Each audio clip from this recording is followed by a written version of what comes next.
নমস্কার, আমি পাপিয়া, আপনাদের আশীর্বাদ ধন্যা পাপিয়া অধিকারী। একটি বিশেষ সূচনা। আগামী 18ই অগস্ট সোমবার 2025 18ই আগস্ট সোমবার নদিয়া জেলার স্বাধীন ভারতের অন্তর্ভুক্তির দিনটির শুভ স্মরণে বিগত বছরগুলির মতোই এবছরও নদিয়া জেলা 18ই অগস্ট পরিচালন সমিতি ও গ্রামবাসীদের সহযোগিতায় শিবনিবাস মহাশ্মশান সংলগ্ন মাঠে এক মহতী অনুষ্ঠানের আয়োজন করা হয়েছে।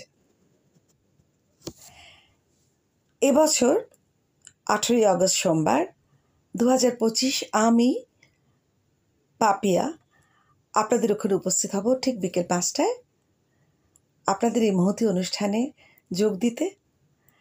আমি এবং আমার সঙ্গে থাকবে আমাদের অভিনেত্রী সংঘের একটি বিশেষ মিউজিক্যাল প্লে আমরা আকাশ থেকে বজ্র হয়ে ঝরতে জানি অবলম্বনে আমাদের মিউজিক্যাল প্লে ঢপের চপ। দেখা হবে তাহলে, আসবেন সকলে মিলে সেদিনের ওই মহতী অনুষ্ঠান আমরা অতিবাহিত করব। থ্যাংক ইউ, নমস্কার।